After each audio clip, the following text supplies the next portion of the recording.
formação, eu sou médica de família e comunidade e paliativista. De crença, eu sou umbandista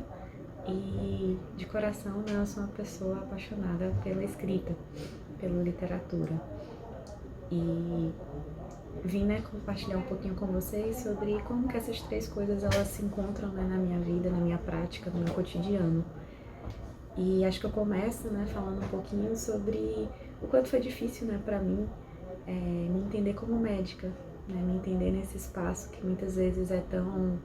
pode ser, né, tão frio, tão desumanizado, né, tão racional. E o quanto eu, que sempre fui, né, apaixonada pela poesia, pela música, né, sempre estive com a cara afundada em algum livro, tive dificuldade, né, em conseguir entender esse pensamento de será que eu preciso deixar de ser eu para aprender a cuidar de outras pessoas, né? Como é que eu consigo, né, separar a Jéssica que gosta de poesia, a Jéssica que se emociona, que chora, que se envolve, né, com a história das pessoas, dessa pessoa que está tentando, né, se tornar médica. E aí foi na residência de medicina de família e comunidade, né, que eu entendi, aprendi que muito daquilo, né, que eu construí ao longo da minha vida, de gostos, de vontades, de interesses, né, faziam parte, né, dessa minha caixa de ferramentas de cuidar dos outros e de cuidar de mim mesma, né. E comecei a olhar, né, para essa escrita, para esses textos como uma maneira também, né, de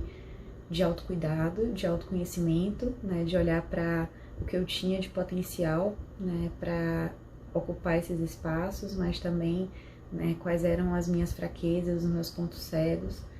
E essa relação, né, de troca com a escrita me fez conseguir, né, colocar o dedo, né, em muitos desses meus lugares, né, de ser uma mulher branca, né, de classe média e que vem de uma formação médica que é extremamente ainda, né, uma formação elitizada, né, e entender que os meus pacientes eram em sua maioria, né, mulheres e homens negros, né, que vinham com questões relacionadas à pobreza, à miséria, e que muitas daquelas experiências, né, eu nunca tinha passado na minha vida, que eu posso, né, tenho sim, né, histórias relacionadas, né, a violências de gênero, principalmente, mas que as minhas violências e as minhas experiências, elas não serviam, elas não encaixavam no contexto em que eu vivia. Então, entender que eu precisava, né, estudar a partir de outras autoras, de outras escritoras, entender, né, sobre o feminismo negro e não apenas sobre as autoras feministas brancas que eu li até ali, né, e começar a entender, né, esses meus sentimentos e olhar para mim dentro do contexto de encontro com o outro através da minha escrita, né? E esse processo acho que foi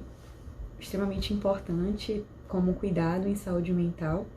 né? Principalmente nesse cuidado voltado também para pacientes com doenças graves, né? Pacientes que vivenciavam os últimos dias, as últimas semanas de vida na enfermaria onde eu fui residente de medicina paliativa e consegui, né, me abrir para esse lugar que muitas vezes era visto como um lugar extremamente assustador, um lugar melancólico, um lugar triste, né, pelos profissionais que trabalhavam em outros setores e que para quem, né, estava ali dentro diariamente, né, escutando, trocando, né, cuidando através da pintura, da arte, da música, né, era um lugar de tanta potência, de tanta vida e de tanta transformação. Então, para exemplificar, né, eu resolvi dividir para vocês essa caixinha que eu trago aqui na minha sala, que diz assim: As Três Marias. Conta a lenda que à noite, antes de dormir, devemos retirar as Três Marias da caixa e contar-lhes tudo o que nos aflige. Depois, retorná-las para a caixa, uma de frente para as outras. Elas vão confabular até resolver o problema. É uma lenda, mas você pode acreditar. Elas devem estar sempre em três, pois 1 é solidão, 2 confusão e 3 solução. W.S. Artes, Pernambuco. E aí é assim que eu gosto de pensar, né, no meu encontro com a medicina, né, a arte através da escrita e a espiritualidade, né, entendendo que é impossível separar só uma, né, não são três partes, né, que se separam e que às vezes podem até tentar se separar, mas que são sempre muito incompletas, né, e muito mais fracas quando andam sozinhas, mas que quando andam juntas, né, conseguem oferecer um cuidado melhor para o outro e principalmente, né, um cuidado melhor, um cuidado mais acolhedor e mais humano para mim.